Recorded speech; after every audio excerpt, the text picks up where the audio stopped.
So my job is to, I guess, talk to you about undergraduate research, okay? And some of you know what this is, and some of you don't, and some of you care, and some of you don't, but we'll change all that. Pretty quick. I'm gonna get this out of the way here, because I'm gonna make a big mess, probably. Yes. I know what you're about to do. We'll just need a little bit of room. So you guys good. You belong to a good organization here. Okay, and it's good at this stage in your career that you're talking to each other about being scientists. That's all right. And, you have lots of good friends, and you're all going to know each other for a long time as long as you continue to do science, right? So it's a good time to start, because person A is going to end up with place Z, and pretty soon you're going to know people all over the world. Okay.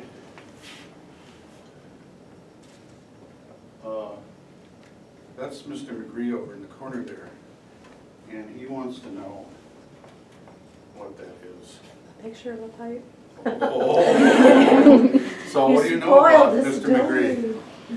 That you gave that specific answer, huh? It was in The Fault in Our Stars. It was where? It was in a teen book called The Fault in Our Stars. I don't know what that is. Sorry. John Green. You'll have to go see the movie. Okay, so you're familiar with this concept already, huh? Okay, I can quit. See you later. She was supposed to answer. A pipe. No, not quite. Well, that's good. We'll take that. I'm just checking. So, she said that's a pipe, and I'm supposed to say, No, it's not. no, it's not. What is it? It's a picture of a pipe. So, how do you say that in French? You don't know, okay. Listen to the book, okay?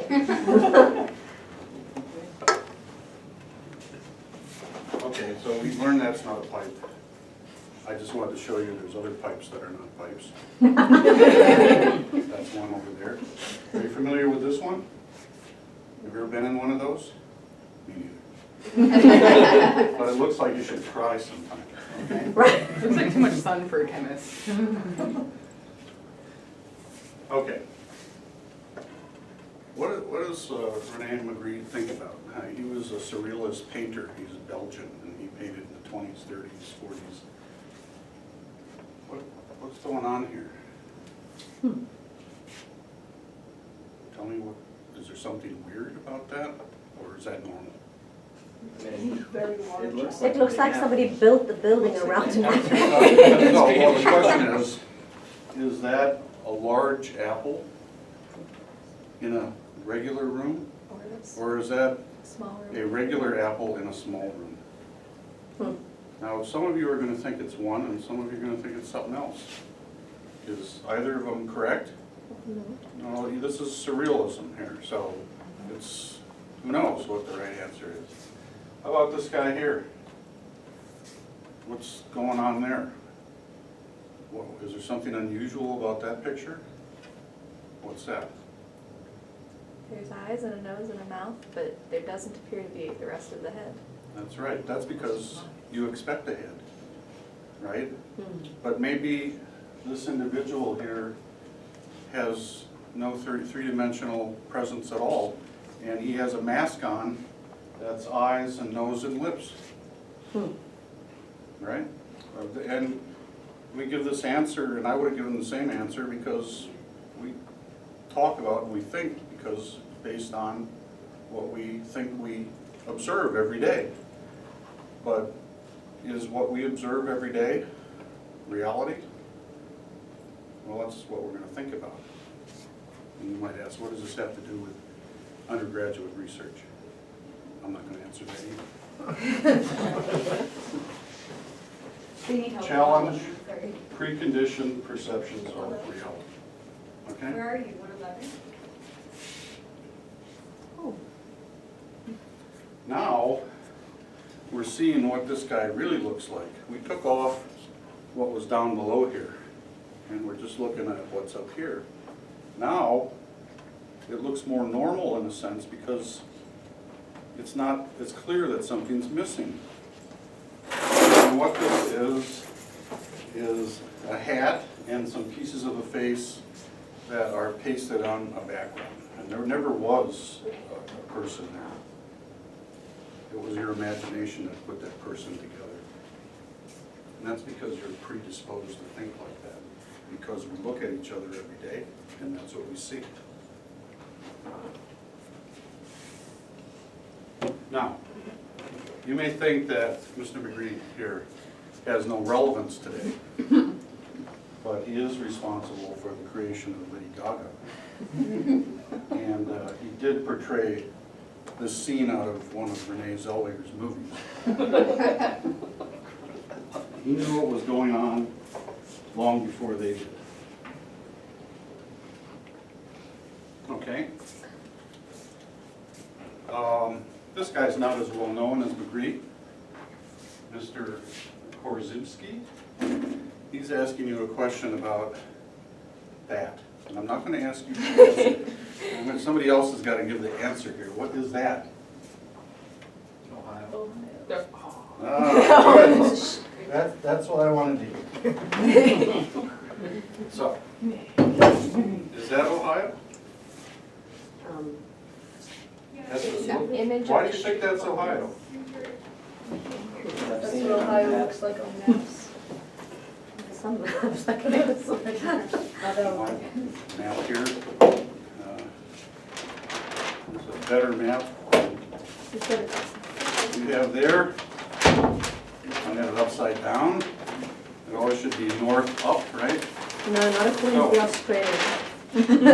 What? Not according to the Australians. Oh, They have a movement to get maps redone with south at the and you top. can see how successful they've been at that too.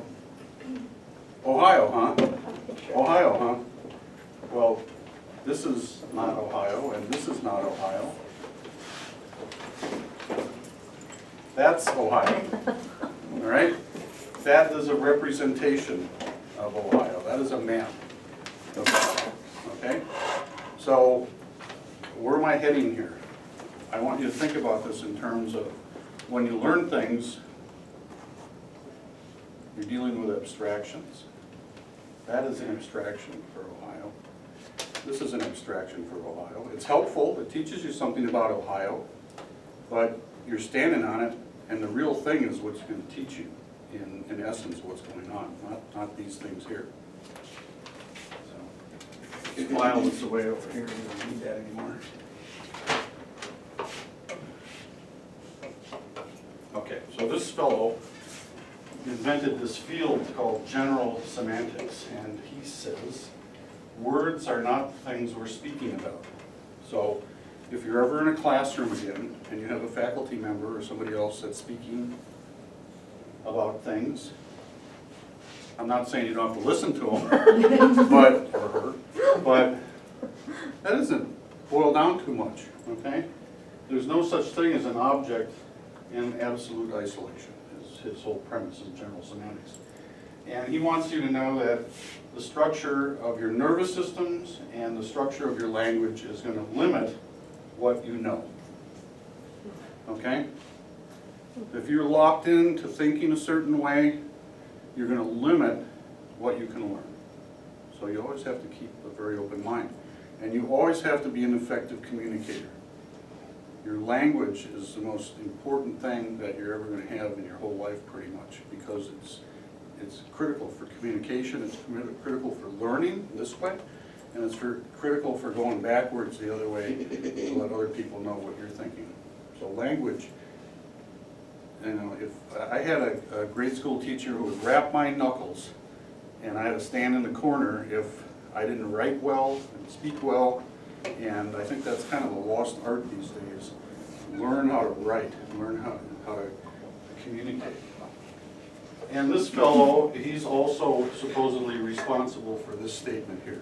The map is not the territory. So if I'm a military guy and I want to take over a country, I just can't have the map in my hand and say I'm occupying the country. I have to be there, right? Otherwise I've got no victory whatsoever. The map's not the territory, okay?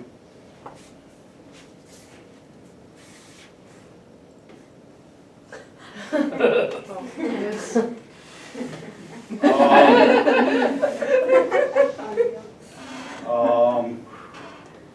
I don't know. You know what? When I have this on my computer, there's a different font there, which doesn't appear on this crappy computer here. So, this is all blowing. But maybe it was blowing elsewhere anyway. But don't, you know, when you read things, you gotta ask yourself, why is that there? Even when it's promoted from on high, as if it means something, think about it. By the way, if you have a Macintosh computer, go look up Badini font and see what it looks like. Okay, so we're going to talk about learning based on those other things. Going to lectures and collecting data is ultimately not in and of itself conducive to effective learning. You got to manipulate, interpolate, extrapolate, masticate all that data, and you have to use that to create new ideas, okay? And you got to learn from mistakes, and you got to be prepared to make mistakes. A mistake is an outcome, and it's not always a bad thing. You might learn more from your mistakes if you're a scientist than what you set out to learn. So keep your eyes open and don't just discard something because it looks wrong. That is a valid outcome, okay? And that's what happens when you go in the lab and do hands-on research. You're going to make mistakes, and by doing so, you're going to learn how to do things the right way, hopefully, eventually. Any questions so far? Okay, I have to check with you once in a while, make sure you're still conscious. All right. I'm going to teach you about bananas now. I think I brought some with me. Yeah. This is just a good example of learning about something. But actually, since I guess you're not supposed to eat the outside, you have to take the label off, so it doesn't matter. I take it off anyway.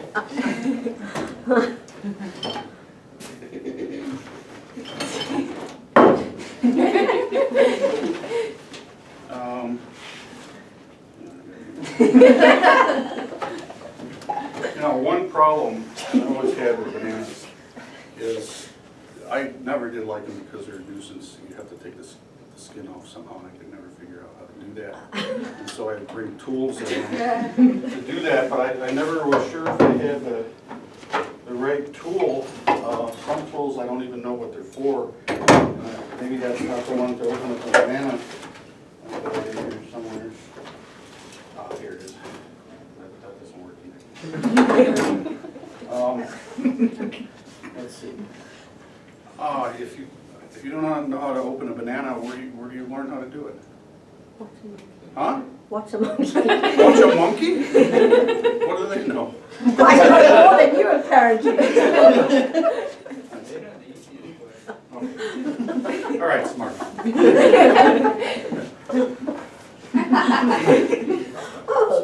So, how to open a banana. Okay. Now, in my whole life, I always open a banana from that end. Mm-hmm. Okay. This is a bunch of bananas here. We're gonna use this thing in here. So I would struggle with this, and I couldn't undo it, right? But bananas should be opened from this end. Huh. Right? Did anybody know that before? No. Oh, we live in a smart world now. Actually, I did not know. I did not grow up in this intelligent world where you open They open bananas perfectly easily from from that that end. end. Right. And then you don't get strings the other way. You do it from the. Well, who cares You about don't the strings? You just peel them off. But the strings are valuable. I used to smoke them when I was in college. Banana string.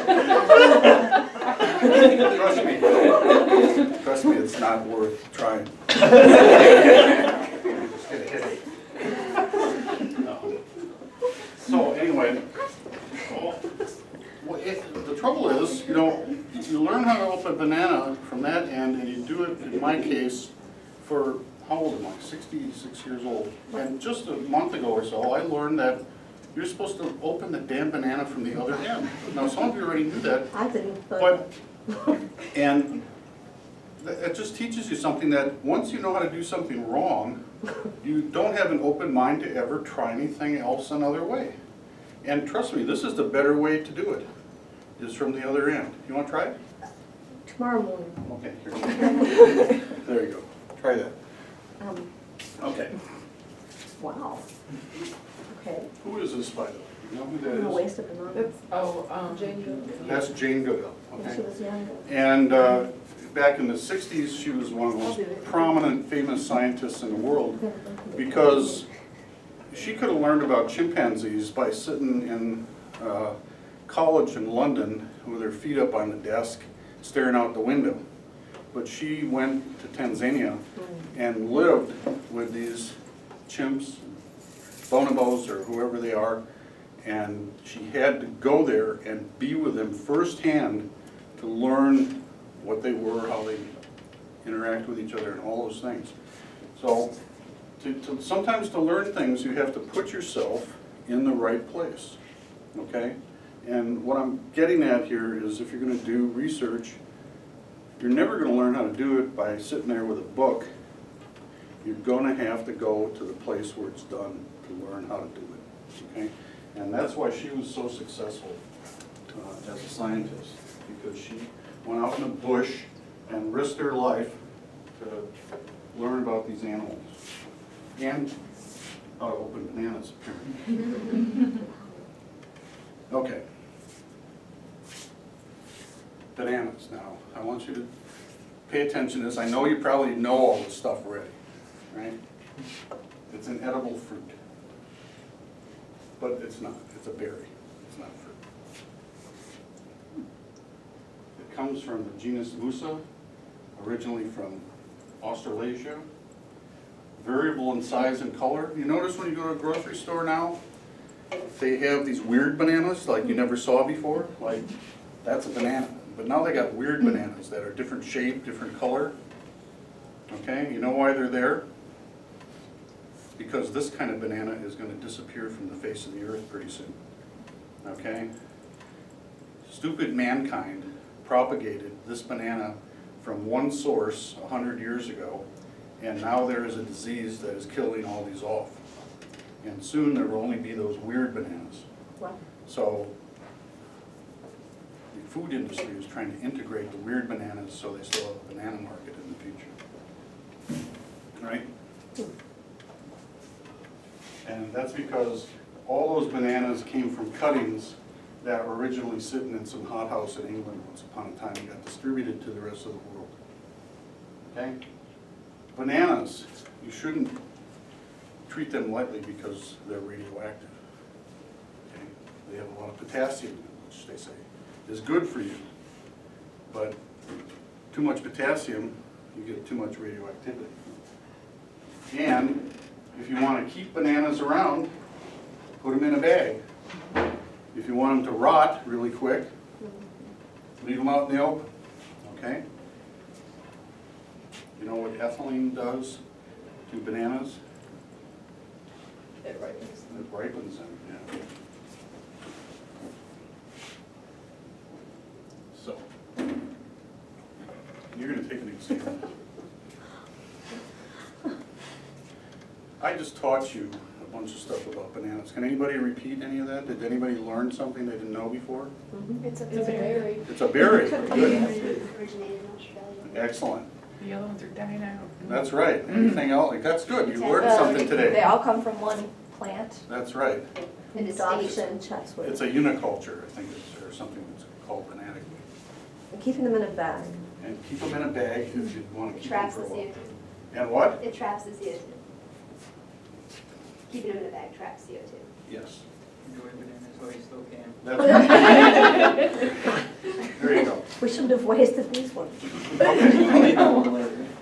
This is concerning your test now. You did great on reviewing all that stuff.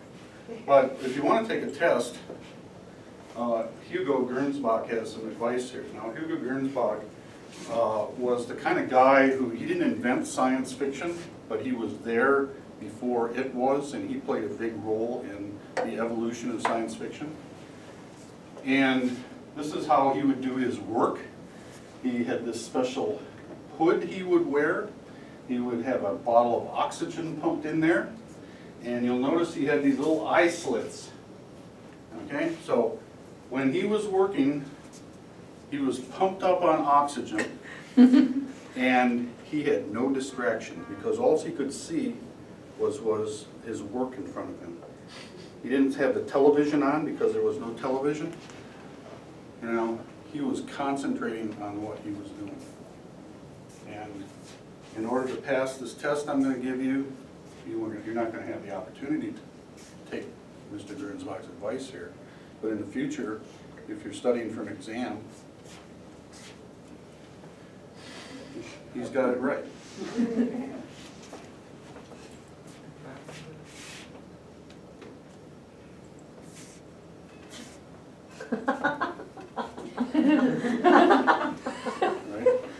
Right? Now, based on my lecture, who has an answer for the question? You don't know. Why? We didn't taste it. Huh? You didn't taste it. I only talked about it. You didn't actually ever have a banana. So how the hell are you going to understand what a banana is unless you actually ate it? So can you connect this to where we're headed with the topic of this talk? It's not that existential, actually. Okay? In order to understand something, you have to hands-on have to do it. Okay? Sometimes you might not survive. Hmm? Sometimes you might not survive What? Survive what? the experience, whatever it is. Oh, that's true. That's true, but that's a good risk. All right? So let's see if we've learned anything here A today. picture of a hammer. Oh, good. But you knew that before you walked in the door, right? So, you're supposed to say, Hammer. that's a hammer, but you know better now. Okay, so what do I have in here? I have this, and once I have one of these, what's this for? What do you, why do you want a hammer anyway? That's for examining the structure of a hammer. It's not even a Party. Yeah. What do we use a hammer for? Come on now, don't For give me- hammering things, Hammering what such as what? nails, Nails, excellent. So let's try that. and putting them back out again with the other end. That's even better. So Let's try that out here. Is that gonna do the trick?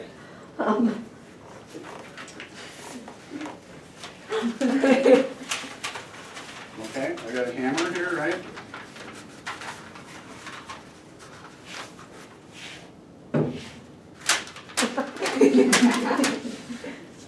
Is that any good for anything?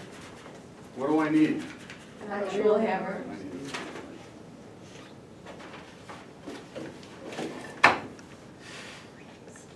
How's that? Is that a real hammer?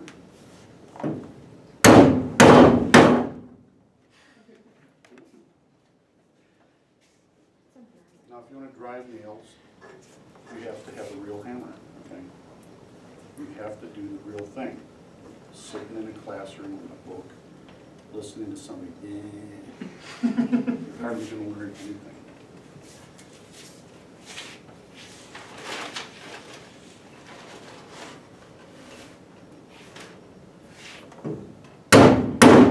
Yeah, works good. Okay.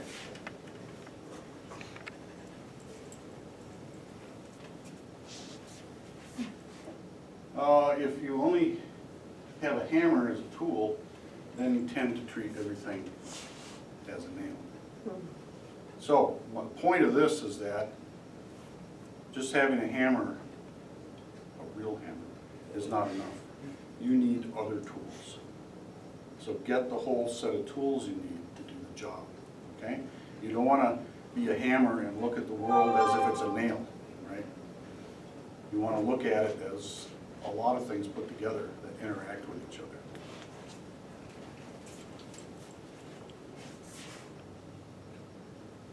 Okay, now we'll get to the boring stuff. Engaging in research as an undergraduate student is a fantastic way to work closely with prominent faculty members, researchers, and learn more about an area of interest. Apply classroom knowledge. See, that's classroom knowledge still comes in, factors in here, and expand your skills. And you're going to get into an inquiry, an area of investigation that allows you to make a unique contribution. You're actually going to do something on your own that's valuable. And it could be new knowledge, an interpretation of knowledge, etc. And if you want to read more about this, this is Kent State lingo here, okay? There's more. This is more from the Department of Chemistry end here. Chemistry department wants its undergraduates to do research, okay? When you leave here and you've done research, you're going to be more successful in the future. And the reason is because you're going to go someplace that a lot of other undergraduates came from someplace and are there with you, and you're going to compete with them, and you're going to do better than they are because you're better trained, because you actually did research, okay? And in the meanwhile, you might get publications to put on your resume, right? And you're ultimately going to get into better graduate school if you want to do that, better job, whatnot, if you can demonstrate you've actually done something in the laboratory. If you go and get an interview and say, well, I sat in Professor X's class for an hour every day for a semester, that doesn't mean a damn thing in the long run.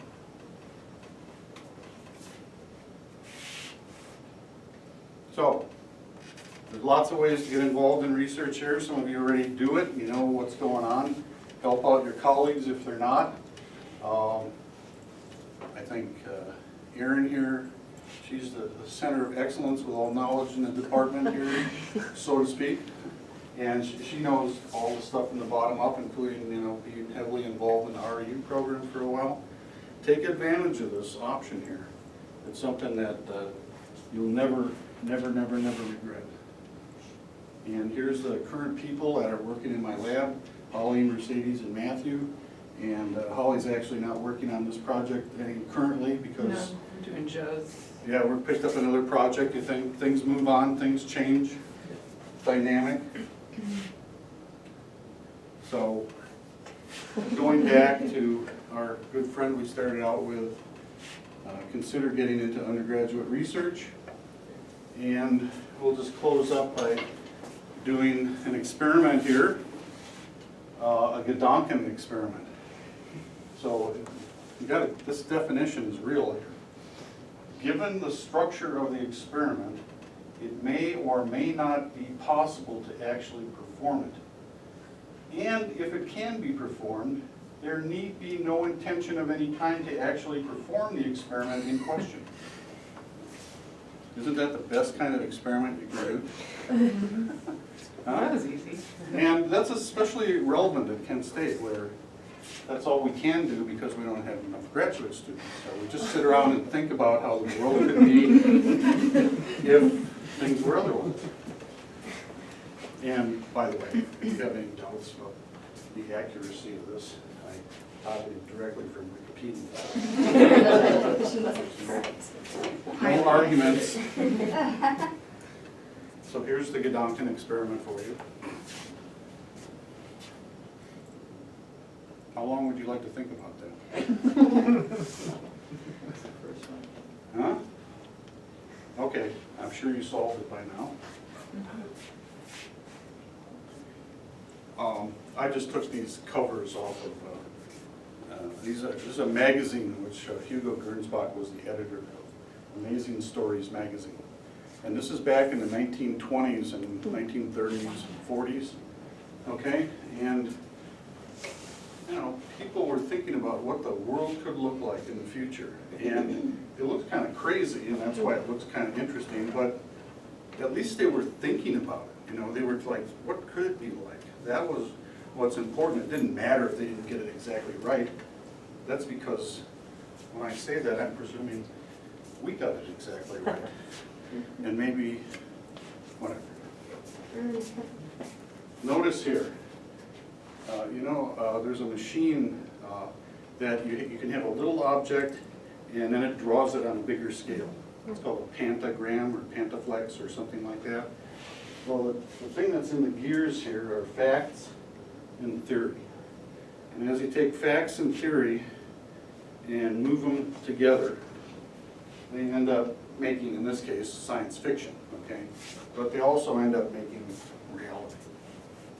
Reality we have at any given moment anyway, okay? So, I think that's it. Thank you.